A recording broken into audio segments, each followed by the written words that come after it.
Bonjour à vous tous. Nous voilà retrouvés de nouveau avec notre thème général « Connais-toi toi-même ». La conscience de l'homme depuis toujours était tournée vers l'extérieur et la vraie connaissance de ce qu'il représente, l'homme ne possède pas encore. Et à cause que notre conscience est tournée à l'extérieur, nous ne percevons que l'extérieur des choses. Nous percevons seulement l'écorce, la pelure ou le contenant. Mais imaginez que dans chaque contenant, il y a le contenu. Et le contenu a son goût, le contenu a son sens. Alors il s'agit de même pour un livre, il s'agit de même pour un arbre, il s'agit de même pour une étoile et il s'agit de même pour un homme. Quand nous regardons un arbre, nous le voyons de l'extérieur, mais nous n'avons aucune idée comment sa vie circule à l'intérieur. Nous ne voyons pas sa sève, nous n'entendons pas sa musique, sans parler que nous ne voyons pas du tout ce qui se passe dans les racines. Nous ne savons pas comment le fruit se forme et comment toute cette circulation vitale, constructive, se produit dans un arbre. Si nous prenons une pierre, il y a aussi une vie, il y a aussi des battements de ses cœurs, il y a aussi le travail des atomes qui travaillent, il y a une gravitation qui existe, mais nous n'avons pas cette perception intérieure. Et pour l'homme, c'est pareil, comme pour une étoile, étoile a aussi son cœur. Le soleil a aussi son cœur, comme l'homme, car tout dans l'univers a son cœur, tout a son mouvement, sa gravitation et sa place précise dans l'univers.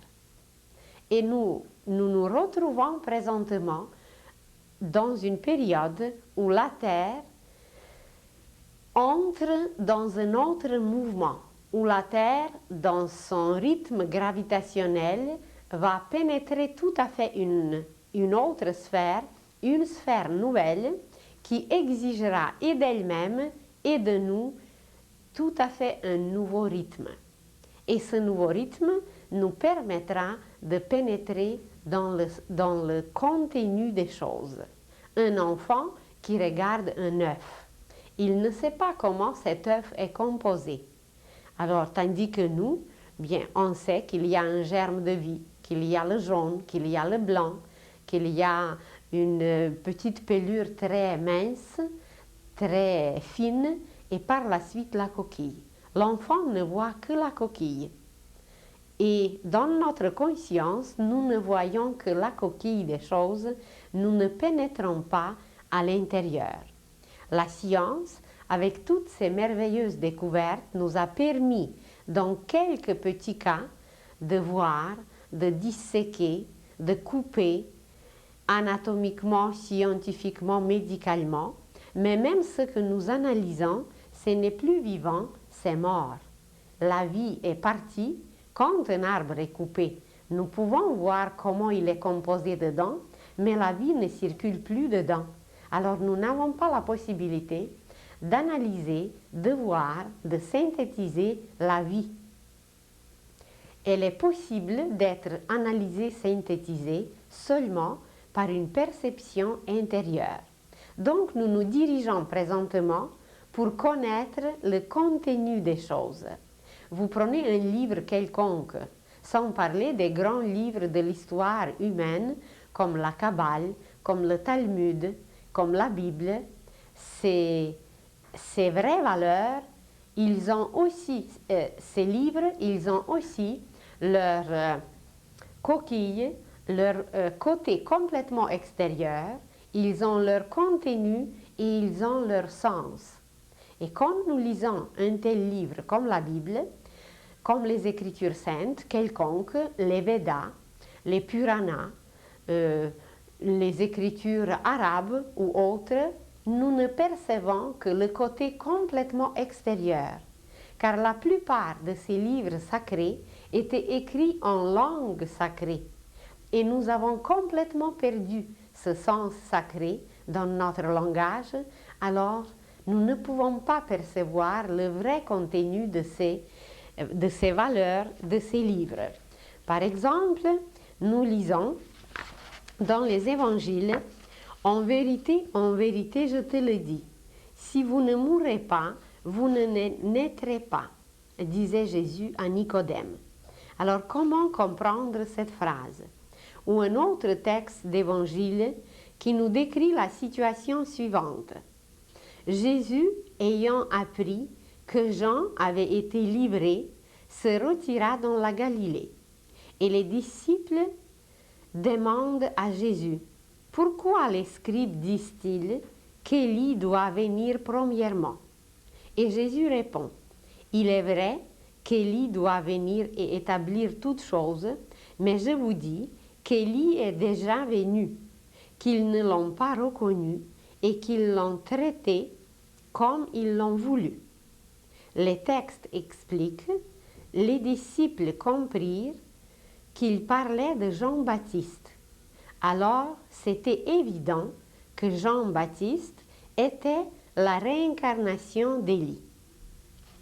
Et nous pouvons trouver des cas semblables presque sur toutes les pages des Écritures saintes où nous ne comprenons pas le vrai sens, mais jadis, Jésus, comme ses disciples, qui étaient initiés dans des choses intérieures, il comprenait très bien le vrai sens. Nous trouvons par exemple une autre phrase dans les Écritures saintes, « Vous récolterez ce que vous avez sémé ». Alors, Jésus parlait en parabole, Jésus parlait en images, et comme notre vocabulaire a changé un peu, comme notre conscience est encore davantage intellectualisée, nous avons complètement perdu, ou même jamais compris, le vrai sens de ces paroles. C'est tellement simple pour un cultivateur qui va s'aimer la carotte, il ne s'attendrait jamais de récolter la salade. Ceux qui sèment, eh bien, ils s'attendent de récolter ce qu'ils sèment. C'est la première loi morale cosmique. Que les ondes, que la matière qu'on a utilisée, les ondes qu'on a déclenchées, que la même chose, le même taux vibratoire, les mêmes vibrations vont nous revenir. Nous les avons déclenchées. Il existe une loi qui s'appelle la loi de l'écho, la loi qui régit l'univers entier. Et voilà, d'après cette loi, exactement ce que nous avons déclenché, ça va nous revenir. Exactement ce que nous avons sémé, ça va nous revenir. Imaginez un homme qui accomplit des choses méchantes, qui fait ce qu'on dit du mal. Comment voulez-vous que pour ce mal, il récolte quelque chose de merveilleux et qu'il récolte la bonté? Et chacun de nos gestes est magique, et par chacun de nos gestes, nous déclenchons des ondes d'une précision absolue, et voilà, il existe d'ailleurs même dans notre physique, même la science d'aujourd'hui connaît la loi du choc. Si vous placez plusieurs boules alignées ensemble et vous enlevez la première et vous la faites tomber, le choc va passer par les boules intermédiaires et c'est la dernière boule qui va sauter et qui va recevoir le choc. Et ce choc, eh bien, il arrive en retour parce que quand la dernière boule va retomber, c'est encore la première qui recevra le choc. C'est même notre science connaît, même nos enfants, et d'ailleurs nous-mêmes à l'école, on a fait ces expériences, mais on n'a jamais pensé que toute expérience chimique, biologique, physique, historique, scientifique, quelconque, toute expérience exprime quelque chose de notre vie. Alors, si pour nos gestes physiques de s'aimer la carotte et de s'attendre qu'aucun autre légume ne poussera, que c'est seulement la carotte qui va pousser, si c'est valable pour notre geste physique, pourquoi ça ne serait pas valable pour notre pensée ou pour notre sentiment? C'est tout simplement que nous ne nous voyons pas comment nous agissons et comment nous sommes. Imaginez deux hommes qui vivent présentement ou qui ont vécu jadis et qui sont très riches. Deux hommes riches, qui sont riches à peu près, c'est un cas semblable. Deux cas semblables. Et il y a un qui vit quelque part à l'est de la ville et l'autre à l'ouest de la ville. Alors le premier décide, avec tout ce qu'il possède, décide de bâtir un parc. Et dans sa pensée, il aimerait beaucoup bâtir un endroit agréable où tout le monde pouvait se reposer. Il aimerait voir les vieillards, il aimerait voir les jeunes, il aimerait voir les enfants. Et en faisant ce plan, il ne pense jamais à lui-même. Son vrai but, sa vraie pensée, c'est de faire profiter aux autres pour que les autres puissent bénéficier, et il s'oublie dans ce travail et avec tous ces moyens qu'il possédait, disons, bien, il va bâtir un parc merveilleux. Donc dans sa pensée, il était correct, dans ses sentiments, il était correct, et dans son action, il va être correct. Mais imaginez le monsieur à l'ouest, qui a une richesse pareille. Il a un nombre exact comme l'autre de millions ou de milliards. Et il se décide aussi de bâtir le parc, mais à 3/4, à 75%, dans sa pensée, il aimerait le faire, il va le faire même, mais ce n'est pas tellement pour les autres, c'est pour se faire valoriser. C'est pour que tout le monde parle de lui. C'est pour qu'il reste dans l'histoire. Alors sa vraie préoccupation, c'est lui. Et puis évidemment, un petit quart va rester pour les autres. Et nous ne savons pas qu'est-ce que la pensée de chacun provoque dans le monde invisible, dans l'éther cosmique. Parce que l'une pensée comme l'autre, elle va être enregistrée. Et cette motivation qui est très honnête, qui est très altruiste chez le premier, cette motivation chez l'autre va provoquer des résultats complètement différents. Parce que même ceux qui vont venir dans le parc plus tard, quand les deux parcs seront bâtis, dans le premier parc où la motivation était tout à fait pour faire bénéficier tout le monde va se sentir toujours bien. Il n'y aura jamais rien de dérangeant. Tandis que les vibrations dans l'autre parc, seulement à cause de la pensée de celui qui l'a fondé, sans regarder les courants de la Terre, sans regarder les autres influences, sans regarder l'aura du quartier ou autre chose, seulement la pensée de celui qui l'a fait, cette pensée va provoquer qu'il y aura peut-être des crimes, qu'il y aura quelqu'un qui va se suicider dans ce parc, qu'il y aura quelqu'un qui viendra se culpabiliser avec toutes ces pensées négatives. Alors, déjà en partant, sans aller vraiment accomplir un acte, parce qu'un acte, une action, c'est au niveau physique. Mais chaque action au niveau physique est d'abord planifiée. Aucune action, aucun geste, nous ne pouvons accomplir au niveau physique si nous n'avons pas fait le plan. Imaginez de bâtir une maison qui n'a aucun plan, qui n'a aucune mesure, eh bien ça ne donnera rien du tout. C'est impossible de bâtir la maison d'une telle façon. Imaginez de former un jardin si on n'a aucune idée qu'est-ce que c'est qu'un jardin et comment le faire et qu'est-ce qu'on aimerait y avoir, etc. Alors chaque geste, le moindre geste, vous voulez boire de l'eau. On veut boire de l'eau et on prend un verre et puis on laisse couler l'eau.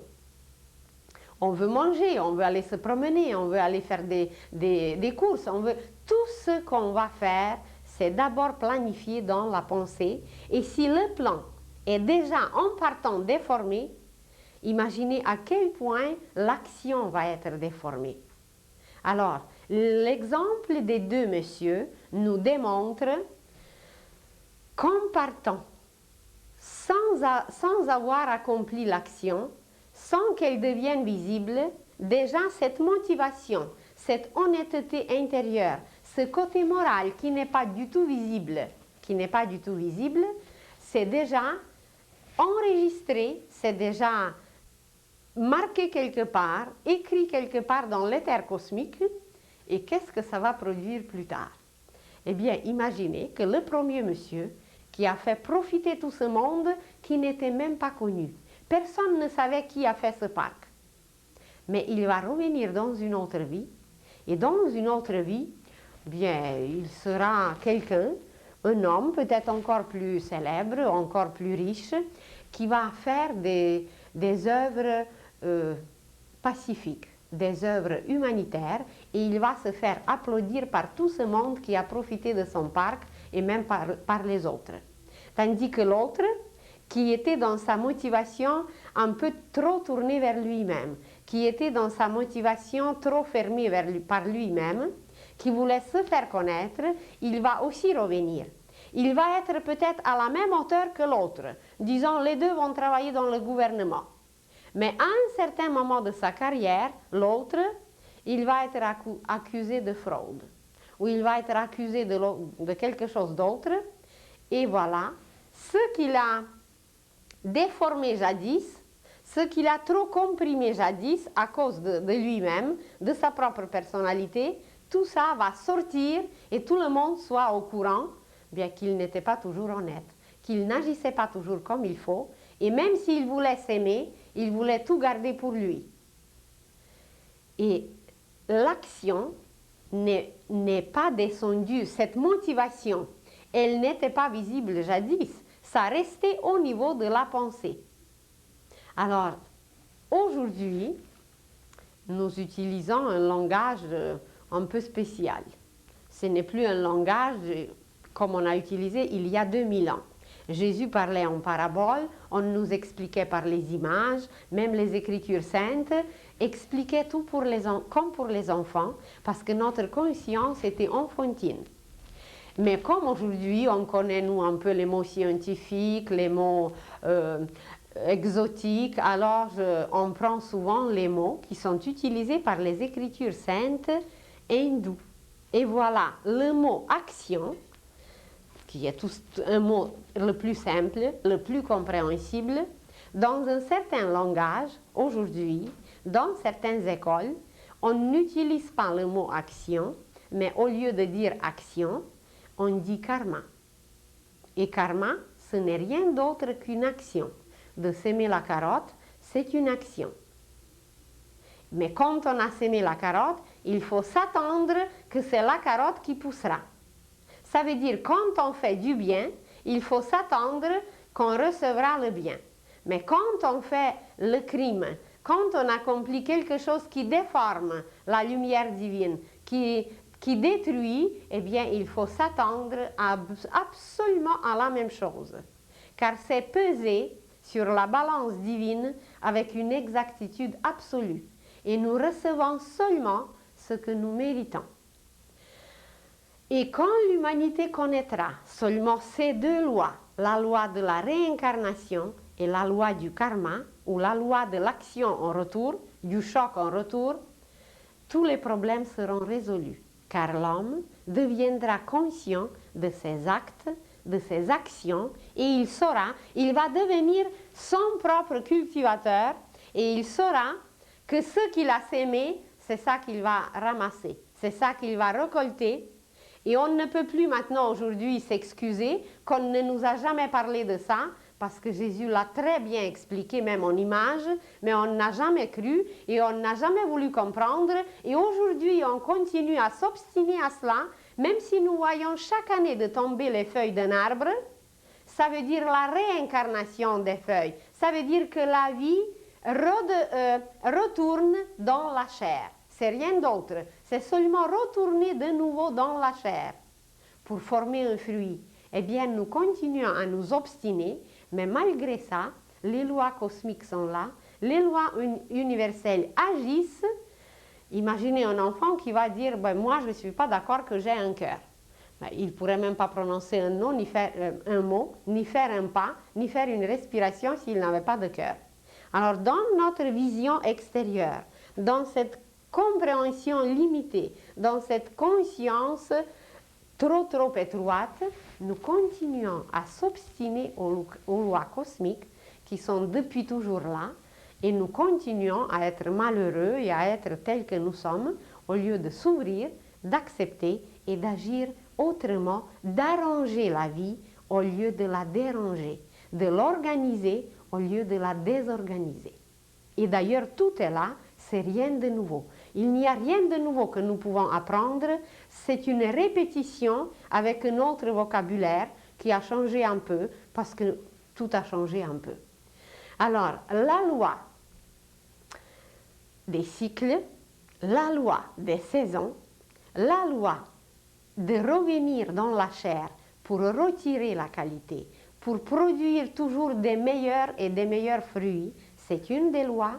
Et une autre loi, c'est que ce que nous avons déclenché, ce que nous avons provoqué, ce que nous avons sémé, c'est exactement ce qui va nous revenir et absolument rien d'autre. Évidemment, si c'était pour le bien, ça va nous revenir au centuple. Parce que si on a sémé un grain, prenez juste le blé. Et imaginez comment la nature est généreuse et comment la miséricorde divine est grande, que pour un seul petit grain, on reçoit tout épi. Alors, une autre loi qui est absolument indispensable à connaître pour tout savoir, pour tout organiser, pour tout comprendre, c'est la loi de l'action ou du choc en retour, ou de la loi de l'écho, ou la loi des causes et des conséquences. Qu'une telle cause provoque une telle conséquence. Et ce qui est le plus extraordinaire, c'est que toutes les causes de ce qui nous arrive, de nos conséquences, les causes sont en nous, eh bien les conséquences sont à nous, car tout nous revient.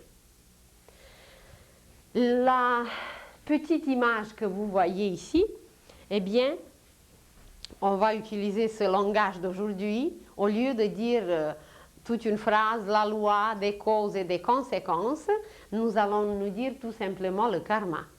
Alors le karma, avant de devenir l'action visible, avant de devenir une vraie action qui est devant tout le monde, qui se présente devant tous, elle se dessine, elle se forme au niveau mental et ça s'appelle tout simplement le karma de la pensée ou le karma mental.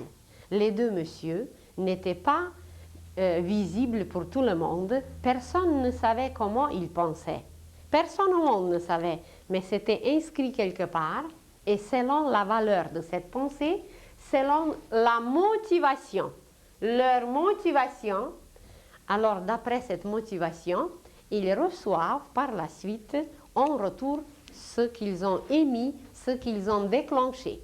Et vous vous étonnez, on peut s'étonner aujourd'hui, comment se fait-il? Eh bien que quelqu'un était tellement bien, tellement aimé pendant une certaine période, et tout d'un coup, un si grand monsieur, quelqu'un de si haut placé, tombe comme s'il n'a jamais été en haut, ou c'est la fraude, ou c'est une autre accusation, ou c'est quelque chose qui lui arrive, et que tout le monde sera au courant de ce malheur, de cette malhonnêteté, ou d'autres choses qui lui arrivent, parce que jadis, il a réussi de le cacher. Mais même s'il a réussi de le cacher jadis, eh bien, présentement, ça va se montrer, et tous ceux qu'il voulait embobiner, qu'il voulait avoir, alors tous ceux seront au courant comment il est, comment il était, mais personne ne sait que c'est lui-même qui a sémé ce qui lui arrive aujourd'hui. Alors même dans notre pensée, même la pensée dans l'avenir, nous allons pénétrer dans notre pensée, nous allons la maîtriser, nous allons la diriger, car tous nos plans nous appartiennent et les plans de tous nos gestes sont là. Vous voulez faire un voyage et évidemment que d'abord on pense, exactement comme pour le jardin ou comme pour la maison, seulement le plan est un peu différent, les lignes, le tracé est un peu différent, mais le reste, c'est cette matière mentale qui compose ce plan. Alors, chaque geste est précédé avant tout par la pensée qui forme le germe du karma. Ce n'est pas encore l'action, mais c'est déjà son germe, et si ce germe n'est pas sain, c'est que l'action ne sera pas saine. Mais si le germe est sain, eh bien, tout va aller bien. Alors, et même cette sémence, ce germe, il n'est pas visible pour tout le monde parce qu'il est bien caché et nous le portons en nous-mêmes. Alors, personne ne peut savoir si le germe que nous portons est sain ou non. Mais ça va se montrer sur les produits, sur les fruits. Imaginez quelqu'un qui pense aujourd'hui de produire les bombes. On ne le connaît même pas. Personne au monde ne le connaît. Celui qui produit, celui qui fait les plans, celui qui détermine le nombre, celui qui finance, ils ne sont pas connus du tout. Et pourtant, la terre entière est couverte d'armes et de toute cette production destructive. On ne les connaît pas, mais c'est écrit quelque part. C'est écrit même dans le mental terrestre. Parce que l'homme, notre cerveau, compose la tête de la terre, compose le cerveau de la terre. Alors, la pensée de chacun agit parce que tous les humains ensemble composent le cerveau de la terre. Et dans ce cerveau de la terre, la pensée de chacun, la conscience de chacun représente une petite partie, un petit centre, c'est ça, c'est un petit centre qui agit. Et si ce centre, ça veut dire chaque homme, un homme quelque part, s'il est pour la destruction, et s'il y a 3/4 pour la destruction, c'est que le cerveau de la Terre est malade, le cerveau de la Terre ne peut pas fonctionner parce qu'il est plus pour la destruction que pour la construction, et nous venons sur la Terre non pour détruire, mais pour créer. Alors déjà, en partant, ce germe qui n'a pas encore donné l'action n'est pas encore visible, mais la motivation, cette sémence, ce plan, est déjà correct ou déformé, bon ou mauvais. Et selon ce plan, notre action va devenir telle que le plan était. Mais la pensée, ce n'est pas tout. Pour accomplir quelque chose que nous avons fait, vous avez projeté une maison, vous avez le plan. Mais si vous n'aimez vraiment pas cette maison, même si le plan est fait, même si le plan est parfait, si vous n'aimez pas quelque chose, eh bien ça ne marchera pas. Vous allez ou déchirer le plan, ou jeter le plan. C'est que pour que notre pensée se réalise, il faut l'aimer. Ce plan, il faut l'aimer tout simplement. Et seulement quand on aime ce qu'on a pensé, c'est là que ça se réalise. Et quand nous accomplissons quelque chose contre notre volonté, contre notre gré, eh bien, c'est pas toujours bien. Ou même c'est peut-être toujours mauvais. Alors, c'est seulement notre amour qui passe, qui circule par les sentiments, par le réseau des sentiments. C'est cet amour qui va alimenter, qui va arroser pour que la pensée se réalise. Mais dans nos sentiments aussi, nous pouvons bien soutenir une pensée ou nous pouvons même la déformer. Nous pouvons même l'anéantir. Et nous pouvons, dans nos sentiments, être, comme dans notre pensée, très correct, être très ouvert, aimer tout le monde, faire du bien à tout le monde, les embellir, les ennoblir, tandis que de l'autre côté, par nos sentiments, par la jalousie, par la vengeance, par la haine, nous pouvons détruire d'une façon inimaginable. Alors, dans nos sentiments aussi, nous pouvons créer, nous pouvons imbiber. Imaginez que la petite sémence est placée dans le sol.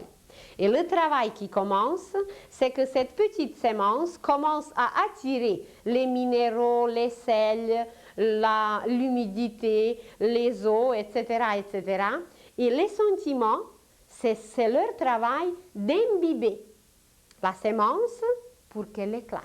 Et quand elle éclate, eh bien, c'est l'action qui commence, c'est l'action visible, ça veut dire que cette sémence commence à pousser.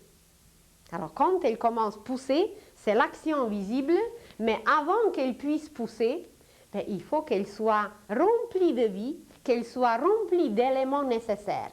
Et ce processus de remplir la petite sémence d'éléments nécessaires, c'est les sentiments ou l'amour qui le fait. C'est l'amour qui amène la vie.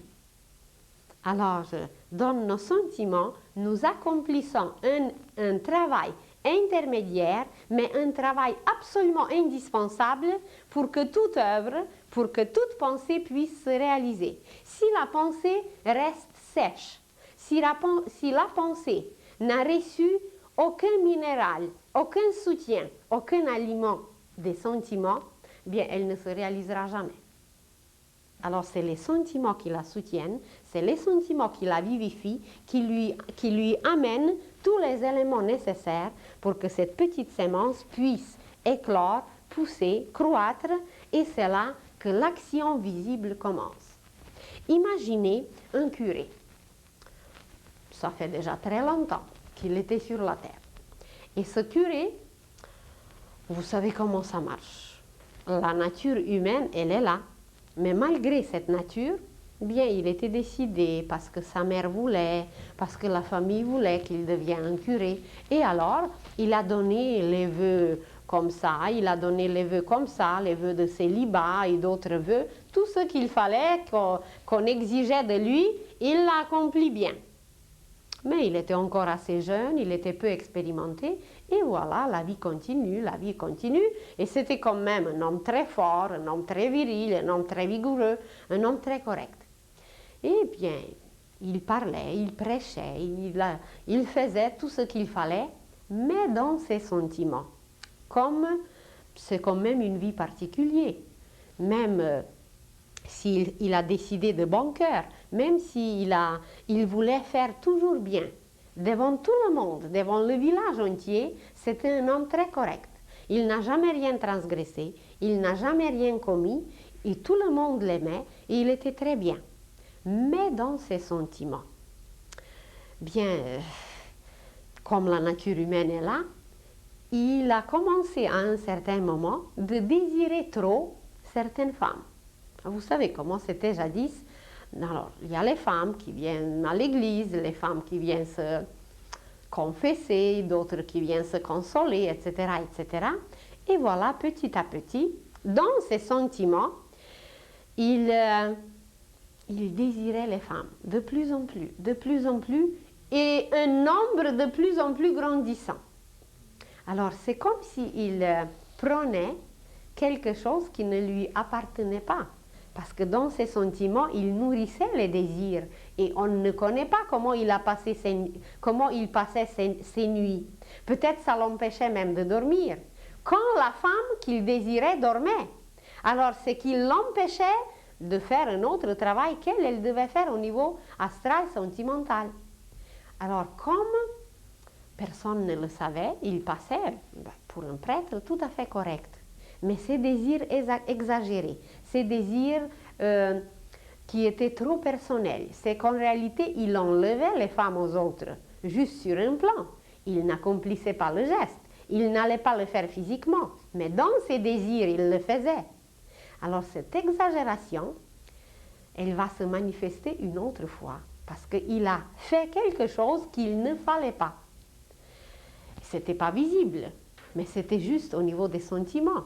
Mais déjà, il a créé un autre karma, il a trop gonflé sa sémence.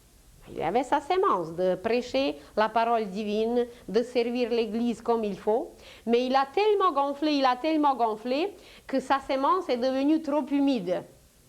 Et vous savez, quand ça devient trop humide, ça commence à pourrir.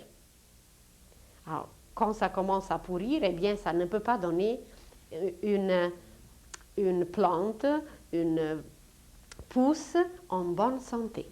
Alors, ce karma du désir ou le karma des sentiments, il est créé dans les sentiments quand nous exagérons quelque chose, mais envers nous-mêmes. Quand nous nous aimons trop et quand cette exagération va tellement à l'extrême que plus tard, ça va provoquer quelque chose qui va devenir visible. Alors, imaginez que dans une vie, ce prêtre, il était même aimé par tout le monde. Il était tout à fait correct. Mais ses désirs, qu'il nourrissait pendant des années et des années de sa vie, dans une autre vie, ça va provoquer que cette exagération va apparaître et voilà, le bon curé de jadis va revenir comme une fille bossue. Tout le monde connaît des cas pareils. Tout le monde sait que c'est possible. Et quelqu'un peut se demander, mais mon Dieu, comment se fait-il que quelqu'un a un corps pareil? Eh bien, c'est que ce qui était exagéré, ce qui a formé un amas, un tas, jadis, eh bien, cet amas s'est cristallisé, cet amas s'est solidifié trop, et voilà, ça va apparaître comme une bosse. Évidemment, ce n'est pas dans tous les cas comme ça, il y a des cas différents, mais c'est juste un exemple que cette exagération est devenue visible. Et que ce qu'il voulait trop, il désirait quelque chose de trop, il désirait les autres, et qu'aujourd'hui, il ne va pas se faire désirer par les autres. Il n'y aura presque personne qui va l'aimer. Et c'est peut-être les mêmes paroissiens qui reviendront. Et ces femmes qu'il voulait, ce seront des garçons, des jeunes hommes du village. Et parmi ces jeunes hommes, il n'y aura personne qui voudra cette jeune fille. Parce que c'était jadis exagéré. Jadis, c'est lui qui leur a fait un peu de mal, mais c'était au niveau invisible. Et voilà, aujourd'hui, cette fille ne sera pas aimée par aucun garçon du village. Mais comme la miséricorde divine est grande, imaginez que cette fille est née dans la famille d'un meunier. Et elle est sa fille unique. Et le meunier est l'homme le plus riche du village. Et comme il est le plus riche du village, eh bien, avec sa richesse, il peut arranger beaucoup de choses. Alors, imaginez un autre monsieur qui travaille chez lui et qui a 16 enfants. Et que parmi ces 16 enfants, son fils aîné vient quelquefois travailler avec lui dans le moulin. Et voilà, le meunier qui voulait quand même avoir des héritiers, qui a besoin de travailleurs, qui a besoin quand même de marier sa fille, avec le père du jeune homme qui est pauvre, eh bien, il peut même arranger un mariage et le père va obliger son fils, qui est peut-être le plus beau garçon du village, il va obliger son fils de marier la jeune fille qui est bossue. Et là, on peut décrire tout un roman, comment ça continue, parce que évidemment, que jeune homme, même s'il va la marier, eh bien, il va avoir à côté une maîtresse. Et la jeune fille a encore la chance d'accepter sa situation, c'est que sa mère est très pieuse. Sa mère est très correcte et sa mère prie beaucoup pour elle. Et la jeune fille, elle peut devenir bonne comme sa mère, et puis d'accepter son sort, ou elle peut, par la jalousie, par la haine, par tout ce que ces sentiments négatifs peuvent provoquer, elle peut devenir très méchante, elle peut même aller chercher des sorcières et de jeter le mauvais sort et aller très très loin dans sa destructivité, dans son exagération. Et puis voilà, on peut décrire des romans et des romans.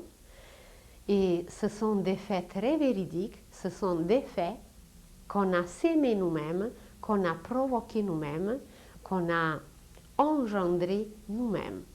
Mais tout, absolument tout ce qui nous arrive, c'est que nous étions la cause. C'est que nous avons déclenché une énergie qui est allée très loin. Et là, elle s'est frappée. Et voilà, elle va nous revenir. Mais elle va nous revenir sous une autre forme. Le côté qualité morale va rester le même, bien ou mal, exagéré ou bien mesuré, mais elle va nous revenir avec une exactitude absolue. Et là, nous parlons encore du plan qui n'est pas visible.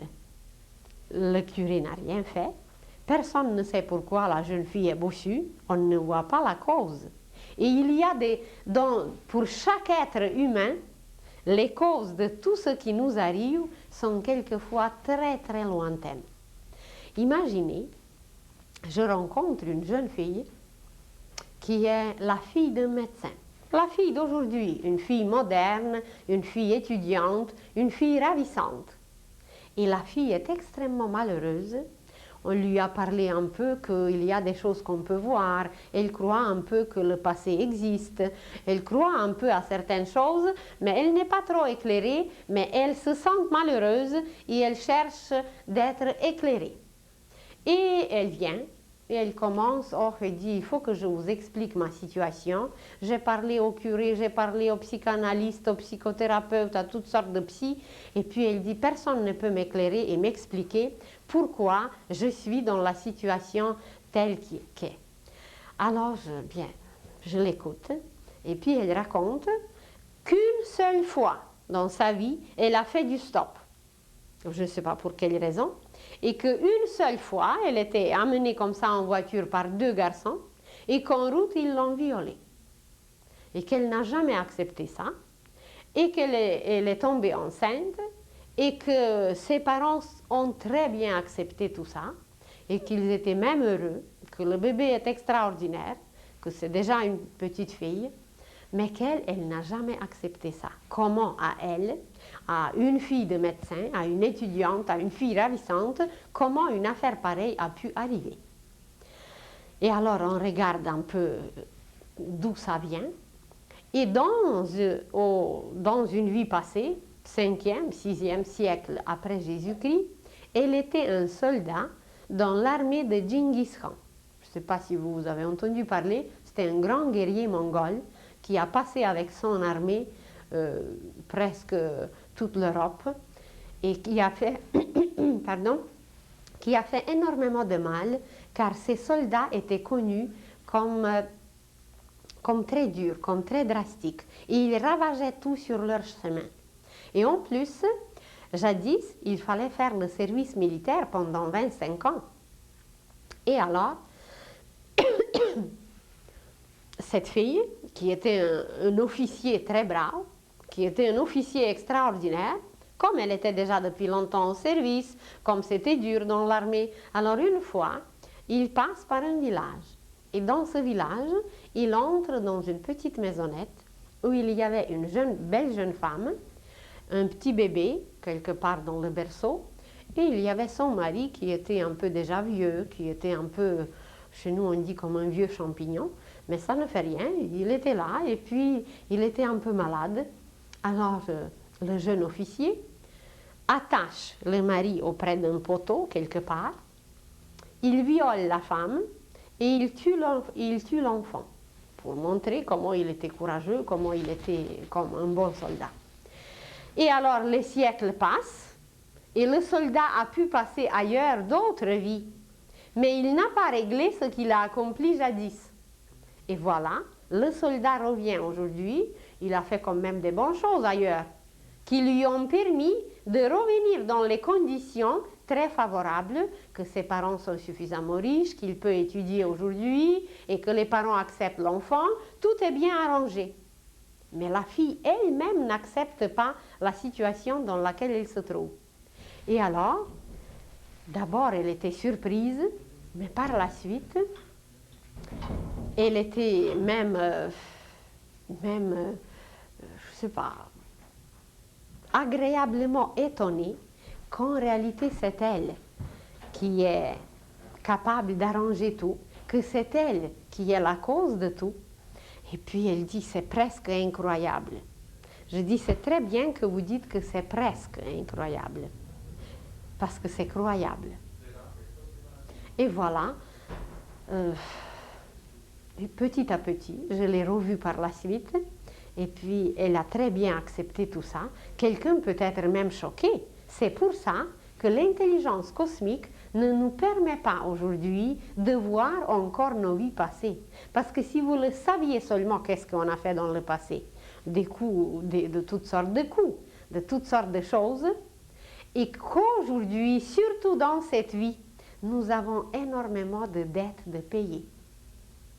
Et je crois que nous avons presque pas parlé des suicides, car une des causes qu'on a trop de dettes à payer, une des causes des suicides, c'est qu'on a trop de dettes à payer et que l'intellect n'accepte pas à les payer, l'âme ne projette jamais un suicide.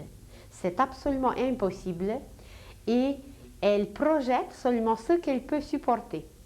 Mais l'intellect, qui est un étudiant en formation, qui n'accepte pas toujours porter son bagage, sa valise, tout ce qu'il a sémé, il ne veut pas s'occuper de son champ, alors l'intellect est capable de nous mener à un autre extrême, de supprimer le corps physique, mais rien n'est réglé. Rien n'est réglé parce que, si vous vous rappelez, on a parlé dans le passé que quand l'âme veut descendre sur la terre, elle propulse une force, comme si nous on donnait un coup au ballon. Et ce coup peut être grand, que le ballon va rouler longtemps, ou qu'il va rouler peu, ou encore moins. Alors, l'âme a donné ce coup, et cette énergie n'était pas épuisée, n'était pas encore utilisée. Alors, c'est juste le corps physique qu'on enlève, mais dans d'autres corps, ça continue, cette propulsion, cette vitalité, ce courant continue à fonctionner, mais le corps physique n'est plus là. Et la personne passe par des souffrances insupportables. Il y a même des livres qui étaient écrits où le père parle avec son fils qui s'est suicidé. Et le fils décrit que le sentiment qu'il a le plus souvent, c'est d'avoir faim. Avoir faim, mais telle faim que c'est absolument insupportable parce qu'il ne peut pas manger. Il n'a pas le corps physique, mais sur d'autres plans, il est absolument affamé, mais le corps physique n'est plus là, il ne peut pas l'utiliser, et voilà, il souffre et ses souffrances sont des milliers de fois plus grandes que dans les cas d'une mort naturelle, d'une mort normale. Mais même dans les cas de suicide, il y a les cas différents et on ne peut pas les juger. D'ailleurs, tout à l'heure, nous parlerons que même si nous sommes les témoins des choses les plus incroyables, des malheurs, nous n'avons jamais le droit de juger parce que nous ne savons pas si c'est vraiment la personne, parce qu'on va parler tout à l'heure, comment ça marche, qu'il y a certaines choses où nous avons déjà déclenché une force, où nous avons déjà sémé, mais il y a certains cas où la personne a choisi exprès quelque chose de dur, quelque chose de malheureux, des souffrances. Elle a choisi exprès pour évoluer plus vite, pour devenir consciente plus rapidement. Comme si un élève, imaginez un élève, les élèves reçoivent les devoirs. Mais un élève qui veut vraiment résoudre quelques problèmes, disons en mathématiques, alors d'autres élèves vont se contenter d'accomplir seulement le devoir. Mais un bon élève qui veut vraiment étudier les hautes mathématiques, il va demander au professeur ou lui-même, il va choisir d'autres exemples à résoudre pour travailler mieux la matière, pour comprendre mieux la matière et surtout pour avancer plus rapidement. Alors, la même chose est possible avant qu'on vienne sur la terre, que nous venons non seulement accomplir nos devoirs, mais que nous avons pris quelque chose de plus. Et les êtres forts, les êtres évolués, les êtres qui ont fait beaucoup de services dans le passé, qui ont servi tout le monde, ces êtres aujourd'hui peuvent passer par des malheurs, ils peuvent passer par les accidents, mais ce n'est pas leur karma. Ils l'ont choisi ou pour avancer eux-mêmes, d'ailleurs on avance toujours bien si on prend les devoirs surplus, mais aussi quelquefois nous le faisons pour notre famille. Quelquefois on peut le faire pour les êtres qu'on aime. Quelquefois on peut le faire pour le pays, pour la nation et quelquefois même pour la terre entière, pour purifier, pour accélérer, pour soigner et pour faire du bien. Alors à cause de ça, c'est que nous ne savons pas quelle personne souffre pourquoi. Est-ce qu'elle souffre à cause d'elle? Est-ce qu'elle souffre à cause de sa mère? Est-ce qu'elle souffre à cause de sa famille ou pour sa famille, pour purifier quelque chose, pour accélérer et pour évoluer plus vite, pour que tous les membres de la famille évoluent vite, ou même pour toute la race, pour toute la nation. Alors, à cause que nous ne voyons pas quelle est la vraie raison de telle ou de telle chose, nous n'avons jamais, dans aucun cas, nous n'avons jamais le droit de juger. Et pour les suicides, on pourrait en parler beaucoup, mais pour les suicides aussi, nous n'avons pas le droit de juger. Parce que si vous prenez par exemple un officier qui était retenu par l'ennemi, qui était retenu par l'armée opposée, et cet officier connaît certains secrets, et que il a beaucoup de soldats, je ne sais pas, quelques milliers de soldats qui sont sous sa direction. Mais lui seul était attrapé. Et comme il sait que son système nerveux n'est pas très fort, et comme il sait qu'il ne peut pas supporter le martyre, d'être martyrisé, alors en sachant tout ça, il sait que si on le martyrise, il pouvait dévoiler les secrets, et s'il dévoile les secrets, eh bien, c'est que la vie de ces milliers de soldats qu'il dirigeait, la vie de tout ce monde est en jeu. Alors, il préfère de supprimer sa propre vie et de laisser tout ce monde continuer, s'aimer, faire la guerre, de continuer leurs expériences. Alors, dans ce cas, du point de vue des seigneurs du karma, il y a des seigneurs du karma, les seigneurs de la destinée, qui notent chaque geste. Ce n'est pas eux en réalité qui notent. Ils regardent seulement tout ce qui s'enregistre. Alors les seigneurs de la destinée vont regarder tout à fait différemment le cas d'un tel officier qui s'est suicidé pour sauver quelques milliers de soldats, comme le cas d'un jeune garçon ou d'un être quelconque qui s'est suicidé pour ses propres petits problèmes qui n'étaient même pas des problèmes. C'était des petites choses de rien du tout et que voilà, à cause du passé, à cause du système nerveux, à cause de certaines choses, il n'était pas capable de supporter sa tâche, de porter son bagage et que voilà, il a supprimé sa vie. Alors il va être jugé, il va être vu complètement différemment. Alors dans aucun cas, nous ne savons pas quelle était la vraie cause. Lisez seulement l'histoire de Lazare. Lisez seulement comment Jésus a répondu, comment il a décrit quand on lui demande pourquoi il est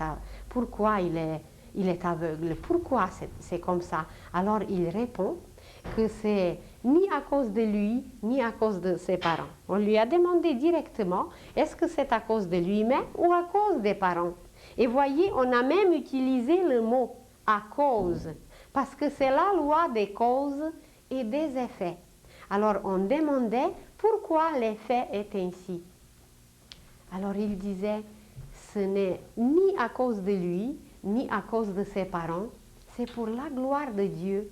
C'est montrer comment la miséricorde divine est grande, que même s'il est aveugle, que la bonté divine est si grande qu'il peut devenir